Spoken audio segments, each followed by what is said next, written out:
You want to know why I'm not a cop anymore? Why I traded my badge and a 20-year career for a quiet desk job pushing insurance claims in a city where the tallest things are made of concrete and steel.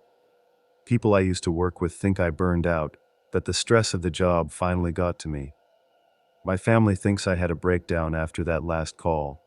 They're not wrong, not entirely, but they don't know the whole story. Nobody does. What I'm about to tell you happened 5 years ago, but I can still feel the cold of that night in my bones. I can still hear the sounds from the forest, and I can still see the look in its eyes right before I pulled the trigger. I was a sergeant with the county sheriff's office back then, working the graveyard shift. 15 years on the force, I thought I'd seen it all. But nothing, and I mean nothing, in my training or my experience prepared me for the call that came in just after 2 a.m. on a cold Tuesday in November. It started with a 911 hang-up, which isn't unusual. What was unusual was the location, a single wide trailer at the end of a long, unmaintained logging road deep in the national forest. The dispatcher tried calling back twice with no answer. Protocol demanded a welfare check, especially for an address that remote. My partner, a young deputy named Mike Riley, was driving. He was a good kid, barely 25, full of the kind of easy confidence that hasn't been beaten out of you yet. Probably just a bad signal, Sarge, he said, turning the cruiser onto the gravel road that led into the forest. Happens out here all the time. Maybe, I said, but a knot of unease was already tightening in my gut. You work the night shift in a rural county long enough, you develop a sixth sense for when a call is going to be trouble. The silence on the other end of that line felt heavy wrong. The drive out took nearly 30 minutes. We left the last vestiges of civilization behind, the road narrowing until the branches of ancient pine and oak trees scraped against the sides of the cruiser. The headlights cut a tunnel through absolute darkness. This wasn't just rural. This was isolated. The kind of place people go when they don't want to be found. When we finally reached the address, the scene immediately put both of us on high alert. The trailer was set back in a small, messy clearing. A single bare bulb above the front door cast a sickly yellow light on the scene. The door itself was hanging open, not just unlocked, but torn halfway off its hinges. The metal was bent and twisted, and long, deep gouges were scored into the aluminum siding around the frame. Mike killed the engine, and the sudden silence was deafening. "What the hell?" he whispered, his hand already resting on the grip of his service weapon. "Stay sharp," I said, my own hand on my Glock. Looks like a forced entry, but not with any tool I've ever seen. We got out of the cruiser, our boots crunching on the gravel. The air was cold and carried the scent of pine and damp earth. But underneath that, there was another smell. Something musky and wild, like a wet animal, but stronger, more pungent. It was a smell that didn't belong. "Sheriff's office," I called out, my voice sounding small in the vast quiet of the forest. "Anyone home?" There was no answer. Just the wind whispering through the high branches of the trees that crowded the clearing. We approached the trailer cautiously, our flashlights sweeping across the clearing. The gouges in the door looked more like claw marks up close. They were deep and wide, spaced too far apart for a bear. It looked like something had grabbed the edge of the door and simply peeled it open with incredible force. Mike went in first while I covered the entrance. "Clear," he called a few seconds later. I followed him inside, and my stomach immediately turned. The place was a wreck, but not in the way you'd expect from a burglary. It wasn't ransacked, it was obliterated. Furniture was overturned and smashed. A small television had been thrown against a wall with enough force to embed it in the cheap paneling. The kitchen was worse. Cabinets were torn from their hinges, and the floor was covered in a sticky, clear liquid that had the same foul, musky odor we'd smelled outside. "What is this stuff?" Mike asked, nudging a pool of the liquid with the toe of his boot. "I have no idea," I said, my light tracing the strange patterns it made on the linoleum. "Never seen anything like it." We moved through the small trailer, checking the single bedroom and bathroom. More destruction. The mattress was torn to shreds, stuffing pulled out and scattered everywhere. The toilet had been shattered, broken into pieces like someone had dropped a boulder on it. But there was no sign of the resident, A man named Alistair Finch, according to dispatch. And more importantly, there was no blood. Whoever did this, whatever did this, hadn't left the kind of evidence you'd expect from such a violent struggle. That's when Mike noticed the back door. Like the front, it had been torn from its frame. It led out onto a small patch of muddy ground behind the trailer. And there, in the mud, were the first tracks. My blood ran cold. They were footprints, definitely bipedal, but they were enormous. Each print was at least 18 inches long and nearly 8 inches wide, pressed deep into the soft earth. They were shaped like a human foot, with a clear heel and what looked like 5 distinct toes, but no human could be that big. "Sarge, you need to see this," Mike said, his voice strained.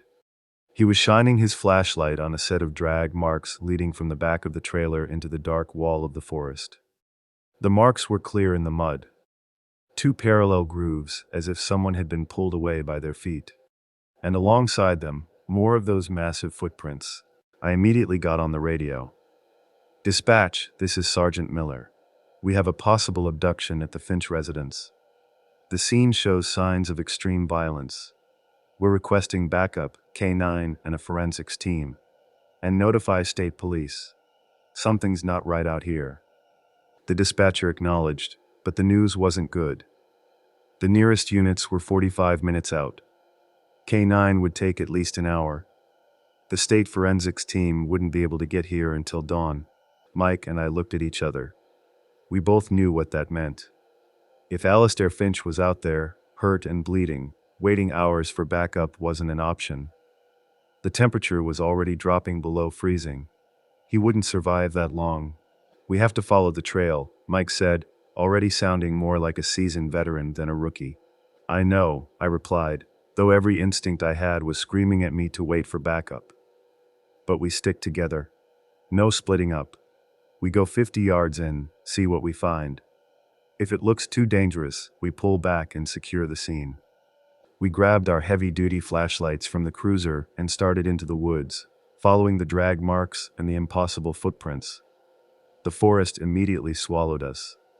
The canopy was so thick it blocked out the moon and stars, leaving us in a world defined only by the narrow beams of our lights.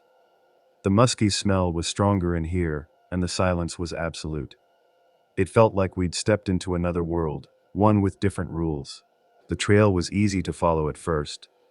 The prints were deep, and the drag marks had left a clear path through the undergrowth. But the further we went, the more unsettling the signs became. We started seeing broken branches on trees, but they were snapped off 10 to 12 feet from the ground. No person could reach that high, and a bear would have left claw marks. These were clean breaks, as if something incredibly tall and strong had simply pushed its way through the forest without bothering to go around obstacles. After about 20 minutes of walking, we found a single hiking boot lying in the middle of the trail. It was Alistair Finch's size, and it looked like it had been pulled from his foot with incredible force. The laces were still tied. A few feet further, we found a torn piece of a flannel shirt caught on a branch. There were dark stains on it that looked like blood. "Sarge, this thing is moving fast," Mike said, his breath fogging in the cold air. "If he's bleeding." He didn't need to finish the sentence. We picked up our pace, moving as quickly and quietly as we could. The trail led us down into a steep, narrow ravine with a small creek at the bottom. The footprints were clear in the muddy banks, and they told a story that made my hair stand on end. The massive prints were there, but now they were accompanied by smaller, frantic prints from a pair of hiking boots. Alistair Finch had been on his feet here, running for his life. The tracks led upstream for another 100 yards, and then the drag marks started again. He'd either been caught or had collapsed from exhaustion. That's when we heard the first sound. It was a low, guttural sound, somewhere between a growl and a moan. It came from somewhere up ahead, deep in the ravine. It wasn't a bear, and it wasn't a mountain lion. I'd heard both in the wild, and this was different. There was an intelligence to it, a resonance that sounded almost like speech, but in a language I couldn't comprehend. We both froze, clicking off our flashlights and dropping into a crouch. We drew our weapons, the soft snick of the safeties disengaging sounding impossibly loud in the quiet ravine. We waited, listening. For a full minute, there was nothing but the sound of the creek and our own ragged breathing. Then we heard it again, closer this time. It was followed by another sound, a high-pitched whimper that was unmistakably human. Alistair Finch was still alive. We had to move, and we had to move now. We began working our way up the ravine, using the rocks and trees for cover. The sounds grew louder as we got closer. The deep, guttural vocalizations were coming from a single source, and they sounded almost conversational. The human whimpers were intermittent, as if the person making them was trying to hold back from making any noise at all. We rounded a bend in the creek and saw it. About 40 yards ahead, in a small clearing on the bank, was a scene straight out of a nightmare. A massive creature was crouched over the prone form of a man. It was huge, easily 8 or 9 feet tall, even in its crouched position, and covered in thick, dark fur that was almost black in the faint moonlight. Its back was to us, but I could see the powerful muscles in its shoulders and back shifting as it worked. And Alistair Finch was lying on the ground in front of it, alive, but clearly terrified. The creature wasn't attacking him. It was tending to him. It had what looked like a wad of moss in one of its massive hands, and it was gently dabbing at a wound on Finch's leg. Every time it touched him, Finch would whimper in fear. The creature would respond with those low, guttural sounds, which I now realized were meant to be soothing. It was trying to calm him down. Mike and I were completely frozen, unable to process what we were seeing. This thing, this monster from folklore, was performing first aid on the man. It had apparently just abducted. "What do we do, Sarge?" Mike whispered, his voice shaking. I didn't have an answer. Our training covered every conceivable scenario involving human suspects and dangerous wildlife. It did not cover this. Before I could make a decision, Alistair Finch saw us. His eyes went wide with a mixture of terror and hope. "Help me," he screamed, his voice raw. "For God's sake, help me." The creature spun around at the sound of his voice, and for the first time, we saw its face. It was a hellish blend of human and ape. A heavy brow ridge shadowed deep-set, intelligent eyes. The nose was broad and flat, the jaw massive and powerful. It wasn't just an animal. There was thought behind those eyes. It looked at us, then at Finch, then back at us, and I saw a complex series of emotions flash across its face. Surprise, anger, and something that looked almost like betrayal. It let out a deafening roar, a sound so primal and full of rage that it felt like it shook the very stones we were hiding behind. It stood to its full height, and it was bigger than I could have ever imagined. It had to be 9 feet tall, with shoulders 4 feet wide and arms that hung down almost to its knees. This thing wasn't just big, it was a titan. It took a step toward us, and that's when I knew we couldn't wait any longer. "Police, don't move," I yelled, my voice sounding pathetic against its roar. The creature ignored me. It took another step, its eyes locked on us, its massive hands clenched into fists. It was coming for us. I had a split second to make a decision that would haunt me for the rest of my life. This thing had abducted a man, dragged him through the forest, and was now displaying extreme aggression toward law enforcement officers. It was a threat. My training, my duty, was clear. "Fire!" I yelled to Mike. We both opened fire at the same time. The sound of our Glocks cracked through the ravine, a staccato burst of noise and muzzle flashes. We were both aiming for center mass, just as we were trained. I saw my rounds impact its chest. I saw the fur fly and dark blood spray. But it didn't go down. It barely even staggered. It took the hits like a heavyweight boxer, shaking off a jab, roared again in what sounded like a mixture of pain and fury, and kept coming. We kept firing, emptying our magazines into the creature's massive form. It was a terrifying, surreal nightmare. We were shooting something that shouldn't exist, and our bullets were having almost no effect. It was maybe 20 feet away when our slides locked back on empty chambers. I fumbled for a spare magazine, my hands shaking so badly I could barely function. I knew we weren't going to have time to reload. This thing was going to be on top of us in seconds.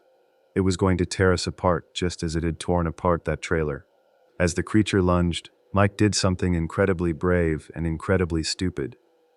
He threw his empty weapon at the creature's face and charged, drawing his tactical knife. He was trying to buy me time to reload.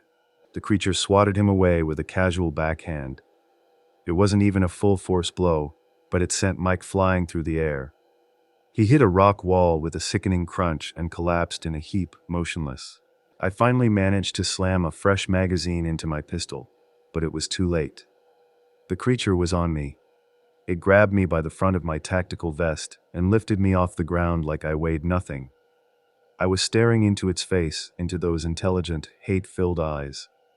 I could smell its breath, a foul mix of rotting meat and damp earth. This was it. This was how I was going to die. Its grip tightened, and I could feel the air being crushed from my lungs. I raised my pistol, pressing the muzzle against its thick, matted fur, and pulled the trigger. 1, 2, 3 times. The shots were muffled by its body, but I felt the recoil. The creature roared in pain, and its grip loosened just enough for me to get a breath. It threw me to the ground, and I landed hard, the impact knocking the wind out of me. It stood over me, blood pouring from the wounds in its chest and stomach, its breathing coming in ragged gasps.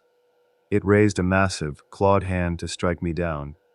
I closed my eyes, waiting for the end. But the blow never came. I heard a thud, and when I opened my eyes, the creature was staring down at its chest. The handle of Mike's tactical knife was sticking out from between its ribs. Alistair Finch, the man we'd come to rescue, was standing behind it, his face a mask of terror and determination. He'd managed to grab Mike's knife and stab the creature in the back.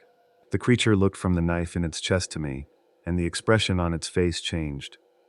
The rage was gone, replaced by something that looked like confusion and surprise.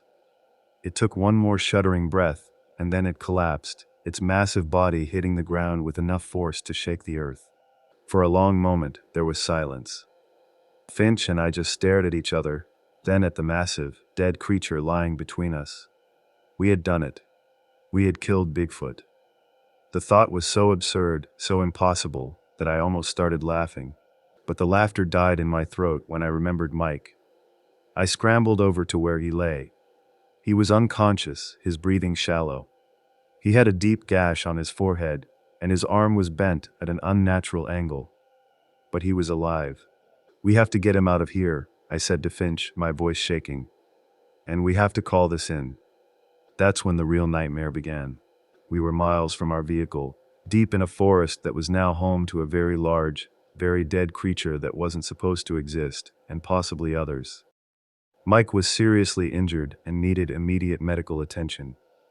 My radio was getting nothing but static this deep in the ravine. We were well and truly on our own. The next few hours were a blur of adrenaline-fueled desperation. Finch, despite his own injuries and terror, helped me fashion a makeshift travois out of branches and paracord. Getting Mike onto it and dragging him out of that ravine was one of the hardest things I've ever done. Every step was a struggle against the terrain, against our exhaustion, against the growing certainty that we were not alone. As we worked, the forest, which had been silent since the firefight, began to come alive with sounds. It started with a low moan, a sound of such profound grief that it made the hair on my arms stand up. It came from somewhere high on the ridge above us. Then another voice answered from the opposite side of the ravine, and another. Soon the forest was filled with a chorus of mourning, a symphony of rage and sorrow that echoed through the mountains. They knew. Whatever these creatures were, they knew one of their own was dead, and they knew who was responsible. The sun was starting to rise as we finally dragged Mike back to the clearing where Alistair Finch's trailer was. The scene was just as we'd left it, a pocket of violent chaos in the otherwise peaceful woods. We were too exhausted to go any further. I knew backup had to be on its way, but every minute we waited felt like an eternity. We sat with our backs against the trailer, me with my reloaded pistol in hand, Finch with a heavy tire iron he'd found. We watched the tree line, listening to the calls from the forest get closer. They were no longer mourning. Now the sounds were pure, unfiltered rage. They were coming for us. The first patrol car, a single deputy, arrived just as the creatures began to emerge from the woods. I saw his face when he took in the scene.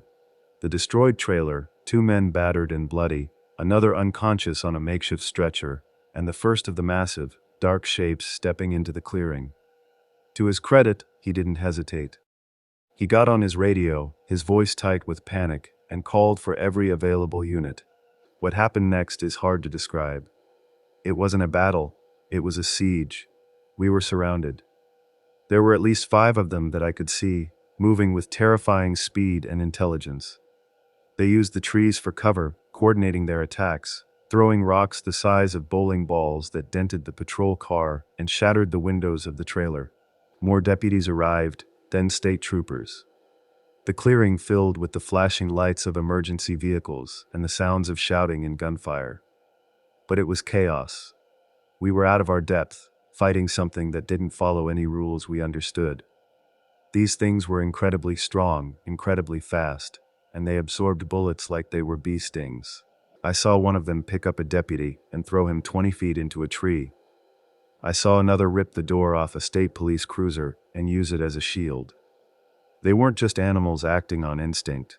They were intelligent, tactical, and they were fighting with a coordinated fury that was terrifying to behold.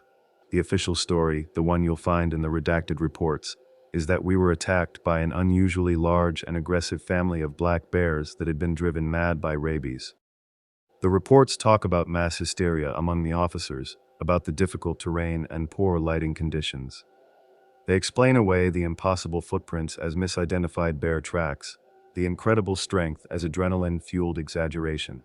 But I was there. I know what I saw.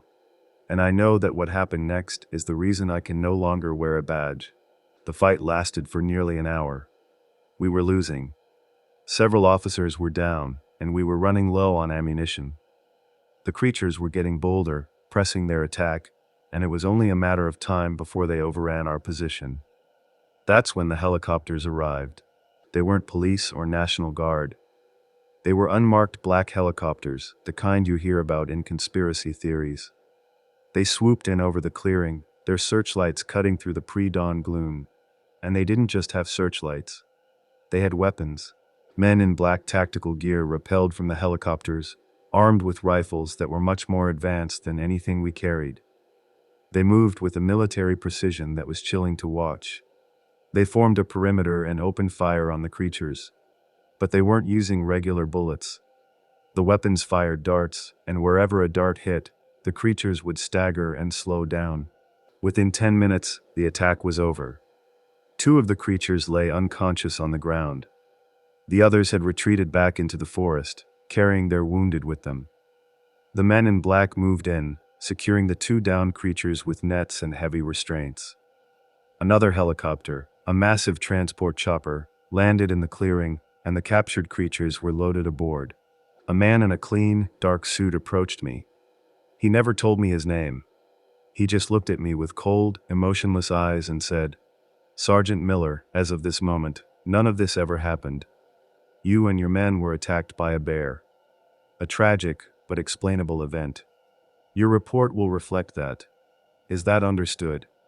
I looked at my wounded deputies, at the wrecked patrol cars, at the blood on the ground.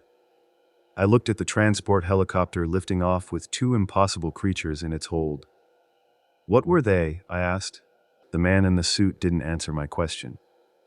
"Your cooperation is not optional, Sergeant," he said. "There are forces at play here that you don't understand.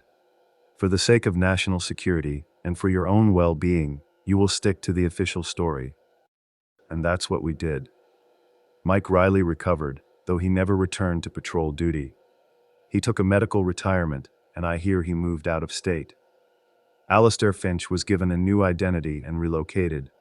He was listed as a victim of the bear attack who had suffered a psychological breakdown and needed to start over. The other officers involved were all debriefed by the men in black and signed non-disclosure agreements that carried heavy penalties. The official report was a work of fiction.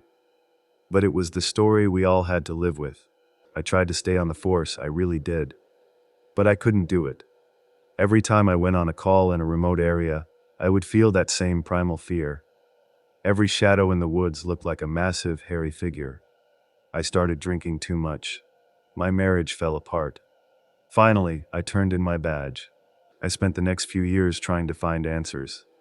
I used my savings to travel, talking to other retired cops, to park rangers, to hunters who had seen things they couldn't explain. I found a whole hidden world of encounters, of cover-ups, of people whose lives had been shattered by a single glimpse of something that wasn't supposed to exist. What I learned is that they are real. They are a species of undiscovered primate, an ancient cousin of humanity that has survived in the deep, remote places of the world. They are intelligent, they have a complex social structure, and they have been successfully avoiding us for centuries. And our government knows all about them. There's a clandestine organization, a black budget agency, tasked with monitoring and containing them. They are the men in black I saw that night. Their job is to keep the secret, to manage encounters, and to ensure that the existence of these creatures never becomes public knowledge. Why? Because the truth would cause a panic that would destabilize society. The scientific, religious, and social implications would be catastrophic. So they lie. They create cover stories. They silence witnesses, all to protect a fragile peace between our two worlds. I killed one of them. I started a war that night. I led them to believe we were a threat, and they responded with the kind of violence that only comes from defending your family, your home. What I can't forget, what keeps me awake at night, is the look on its face as it was dying. The confusion. It had come to help Alistair Finch. I saw it. It was trying to tend to his wounds. We misunderstood.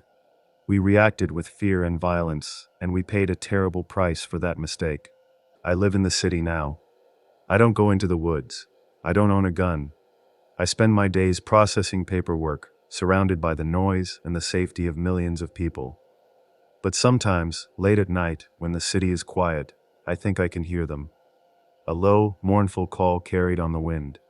A reminder of the secret I carry and the debt I can never repay. We are not alone on this planet. We are just the ones who are too loud to notice who else is here with us.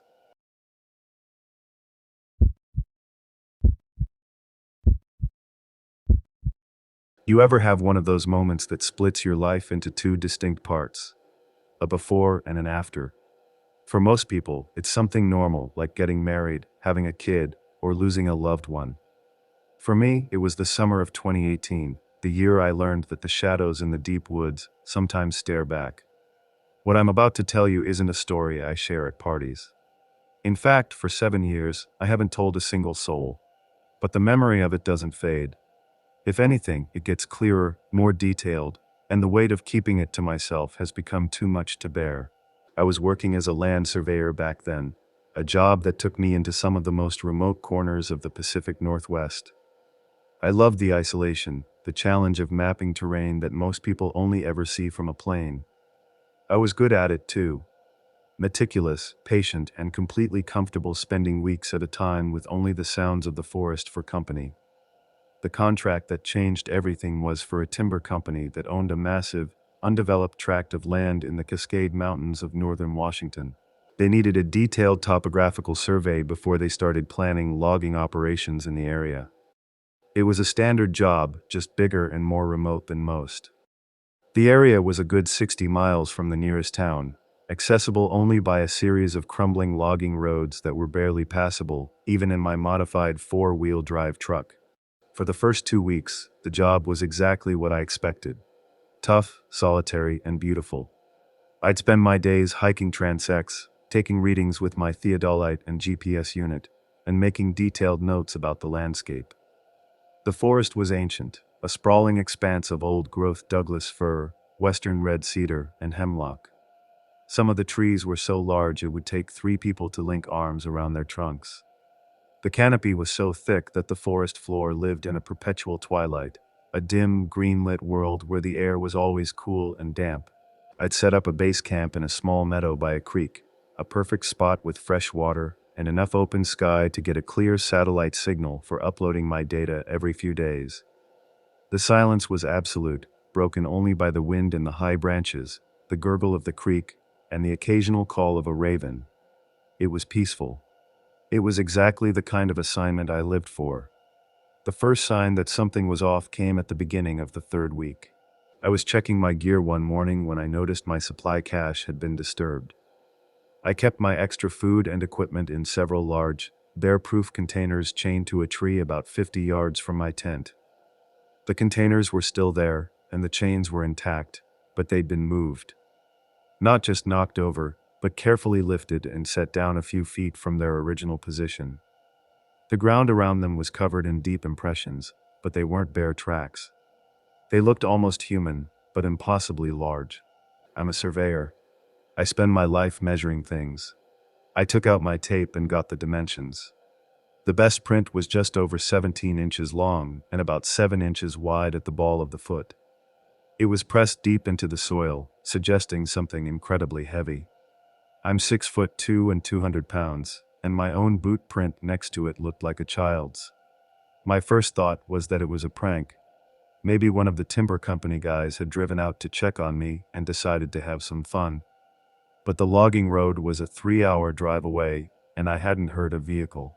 Besides, the level of detail in the print, the clear impression of 5 toes, the subtle arch would have been almost impossible to fake. I spent the rest of the day on edge, my professional focus shattered by a growing sense of unease. I carried my .44 Magnum on my hip, something I rarely did unless I was in known grizzly country. Every shadow seemed to hold a watching presence. Every snapped twig sounded like a footstep. That night, the sound started. It began as a low, guttural vocalization from deep in the forest, a sound that vibrated through the ground more than it traveled through the air. It wasn't a bear, a wolf, or any other animal I could identify. It sounded almost like a human voice, but pitched too low and with a power that no human could produce. A few minutes later, another call answered from a different direction, higher in pitch, but with the same unnatural resonance. For nearly an hour, they called back and forth to each other, a conversation in a language I couldn't understand, but whose intelligence was unmistakable. They were coordinating, communicating, and they were getting closer. I sat in my tent with my Magnum in my hand, my heart pounding a frantic rhythm against my ribs. I've never been a fearful person. I've faced down bears, been stalked by mountain lions, and spent nights in storms that would send most people running for cover. But this was different. This was an unknown, an intelligent unknown, and that was terrifying. The next morning, I found that they had visited my camp again during the night. My fire pit, which I'd carefully cleaned before bed, had been altered. The ring of stones had been rearranged into a perfect spiral. In the center, they had placed a single, perfectly round river stone. It wasn't a threat. It felt more like a message, a sign of intelligence, a way of letting me know they were there, and that they were not just mindless animals. Against my better judgment, I decided to stay. My curiosity, the professional need to understand and document, overrode my survival instinct. I started leaving things for them at the edge of the clearing. A granola bar, an apple, a brightly colored bandana. The next morning, the items would be gone. In their place, they would leave things for me. A small pile of edible berries, a collection of unusual feathers. Once, a piece of quartz crystal that had been chipped and shaped into a crude cutting tool. We were communicating, a silent, cross-species exchange of gifts. The fear began to subside, replaced by a kind of cautious fascination. Whatever these creatures were, they weren't immediately hostile. They were curious, intelligent, and they seemed to be studying me just as I was studying them. The first time I saw one was on a misty morning at the end of my 3rd week. I was about a mile from camp, surveying a steep, rocky hillside, when I felt that primal sensation of being watched. I slowly raised my binoculars and scanned the opposite ridge, a dense wall of ancient firs about 200 yards away. At first, I saw nothing. Then, a patch of shadow detached itself from a tree trunk and moved. It was massive, easily 8 feet tall, and covered in dark, reddish-brown hair. It moved with a fluid, powerful grace that was breathtaking to watch. It was bipedal, walking with a smooth, long-legged gait that was nothing like the shuffling of an ape. It stopped at the edge of the ridge and stood there, looking directly at me. Even from that distance, I could feel the intelligence in its gaze. It knew I was there.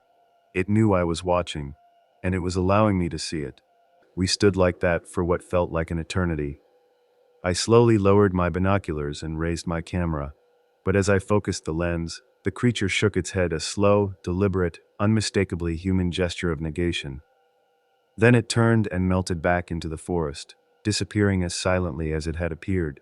I didn't get the photograph, but I had something more important. Confirmation. They were real. And they were intelligent enough to understand what a camera was and to communicate their desire not to be photographed. Over the next week, the encounters became more frequent. I would catch glimpses of them in the periphery, hear their soft, chuffing vocalizations just beyond the trees, and find their massive footprints paralleling my own transect lines. They were shadowing me, studying my work, learning my routines. It was an unnerving, yet exhilarating experience. I felt like a naturalist who had stumbled upon a lost world. The dynamic of our relationship changed in the fourth week. The survey was nearly complete, and I was preparing to pack up and leave. One evening, as I sat by my fire, the large male I had seen on the ridge stepped into the clearing. He didn't stay in the shadows this time, but walked calmly to within 30 feet of my fire and sat down, watching me with those deep, knowing eyes. My hand was on my magnum, but I made no move to draw it. There was no aggression in his posture. He was simply observing me, his massive form exuding a quiet confidence. Over the next hour, others joined him, emerging silently from the forest until my small clearing was surrounded by 5 of them. 2 large males, 2 smaller females, and what looked like a juvenile, who stayed close to one of the females. They didn't make any threatening moves. They just sat there, a silent council of forest giants, watching me. I started talking to them, my voice soft. I told them who I was, what I was doing there. I told them I meant them no harm, and that I would be leaving soon. I don't know if they understood my words, but they seemed to understand my tone. The large male would occasionally make a soft, rumbling sound in his chest, and the others would shift their positions slightly, as if in response. This became our nightly ritual for the last 3 days of my expedition. They would come at dusk and leave before dawn. We would sit in shared silence, 2 different species occupying the same small space, bound by a fragile, unspoken truce. I was no longer afraid of them. I felt a profound sense of privilege, of being allowed to witness something that no other modern human had likely experienced. On my last night, the large male did something that I will never forget. As the group prepared to leave, he walked over to the spot where I had been leaving my daily offerings. He picked up the small pocket knife I had left for him that day, examined it with clear curiosity, then set it back down. He then looked directly at me, raised one massive hand, and placed it over his heart. The gesture was so human, so full of meaning, that it brought tears to my eyes. It was a sign of respect, of gratitude, of farewell. The hike out the next day was bittersweet. I felt a sense of loss, of leaving behind a world that had fundamentally changed my understanding of my own. I kept my promise. I never told the timber company what I had seen. My survey report was precise and professional, but it made no mention of the forest's true inhabitants. I couldn't bring myself to betray their trust, to be the one responsible for bringing the noise and destruction of the modern world crashing down on their peaceful existence. For 7 years, I kept that secret. I quit my job as a surveyor a year later. I couldn't go back into the deep woods, not because I was afraid, but because it felt like a sacred space that I no longer had the right to intrude upon. I took a desk job in the city, married, had a daughter, and tried to live a normal life. But the memory of that summer never left me. I would dream of the silent forest, of the massive, gentle giants, of the unspoken bond we had shared. Then, about 6 months ago, I saw a news report that made my blood run cold. A massive wildfire was raging in the Cascade Mountains, in the very same region where I had conducted my survey. The report said the fire was out of control, fueled by dry conditions and high winds, and it was consuming tens of thousands of acres of old-growth forest. Their home, their entire world was being turned to ash. I knew I had to do something. I don't know what I was thinking, what I hoped to accomplish. Rescue them, warn them. It was insane. But the image of that family of creatures trapped by the flames, of their ancient home being destroyed, was more than I could bear. I packed a bag with basic survival gear, threw my old survey maps in my truck, and drove north without telling my wife where I was going. The area was under a mandatory evacuation order, with roadblocks on every access road. But I knew the back ways, the old, forgotten logging tracks that no one else would think to monitor. It took me 2 days of careful, off-road driving, but I finally made it past the official perimeter, and into the smoke-filled haze of the fire zone. The air was thick and acrid, and a constant rain of ash drifted down from the orange-gray sky. The fire was still miles away, but I could hear its distant roar, a constant, hungry sound that seemed to be consuming the world. I parked my truck in a hidden ravine and started hiking toward the meadow that had been my base camp 7 years ago. The forest was an apocalyptic landscape. The familiar green twilight was gone, replaced by an eerie orange glow. The air was hot and hard to breathe. Animals were fleeing in a panicked exodus: deer, elk, bears, all running from the approaching wall of fire. I hiked for hours, my face covered with a wet bandana, my eyes stinging from the smoke. I kept calling out, not with words, but with a series of low-pitched whistles that the large male had sometimes used. It was a desperate, foolish hope, but it was the only one I had. As dusk fell, I reached the meadow. It was just as I remembered it, but now it was covered in a thick layer of gray ash. The creek was running low, its water cloudy with soot. I collapsed by the bank, exhausted and defeated. I had been a fool to come here. There was nothing I could do. That's when I heard it. A single, low rumble from the ridge above the meadow. It was him. He had heard me. I whistled again, and this time the response was closer. A few minutes later, he stepped out of the smoke-shrouded trees. He looked older, his dark fur streaked with gray, and there were fresh burns on his shoulders and arms. But it was him. The same intelligent eyes, the same quiet dignity. He wasn't alone. Behind him were the others, the 2 females and the juvenile, who was now nearly as large as his father. They were all singed and smoke-stained, their movements weary. They were refugees, their home destroyed, their future uncertain. He walked toward me and stopped a few feet away. The heat from the approaching fire was becoming intense, and the roar was growing louder. We didn't have much time. I pointed back in the direction I had come, toward the logging roads, toward safety. "Come with me," I said, my voice hoarse from the smoke. "I can get you out. I can take you somewhere safe." He looked at me, then at his family, then back at me. He made a series of soft, guttural sounds, a conversation that held a world of sorrow and uncertainty. He understood the danger, but he was afraid. Not for himself, but for his family. He knew that leaving the forest meant exposing themselves to the human world, a world that would not understand them, a world that would fear them, hunt them, put them in a cage.